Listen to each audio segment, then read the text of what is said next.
Welcome back pure knowledge academy presentation Abdur Rashid Khan. প্রিয় শিক্ষার্থী বন্ধুরা, আজ আমরা প্রিয় এইচএসসি শিক্ষার্থী বন্ধুরা আজ আমরা জানবো উইথ ক্লুজ এবং উইদাউট ক্লুজের নিয়ম। তাছাড়াও আমরা এই প্রবলেমগুলো সমাধান করতে পারবো with clause, without clause, suffix and prefix, table and column.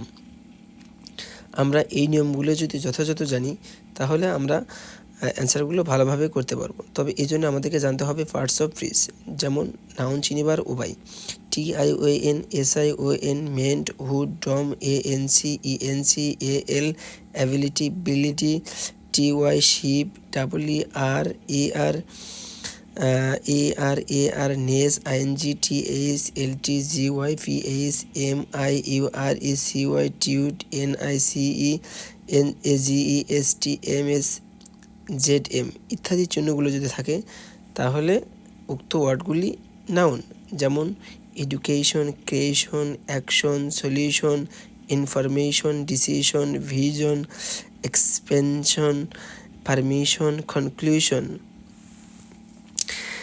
এই শব্দগুলোর শেষে TION আছে, SION আছে, যেমন ENC আছে difference, experience, existence, confidence, evidence. AL আছে অ্যাপ্রিভাল, অ্যারিভাল, প্রপোজাল, রিফিউজাল, রিমুভাল। এই সকল ওয়ার্ডের শেষে AL অথবা ENC আছে। প্রিয় বন্ধুরা, মোট কথা আমাদের চিনিবার উপায়গুলো আমরা আরেকবার রিপিট করি, শব্দের শেষে এগুলো থাকে। তো প্রিয় বন্ধুরা, ধন্যবাদ। মে আল্লাহ ব্লেস ইউ।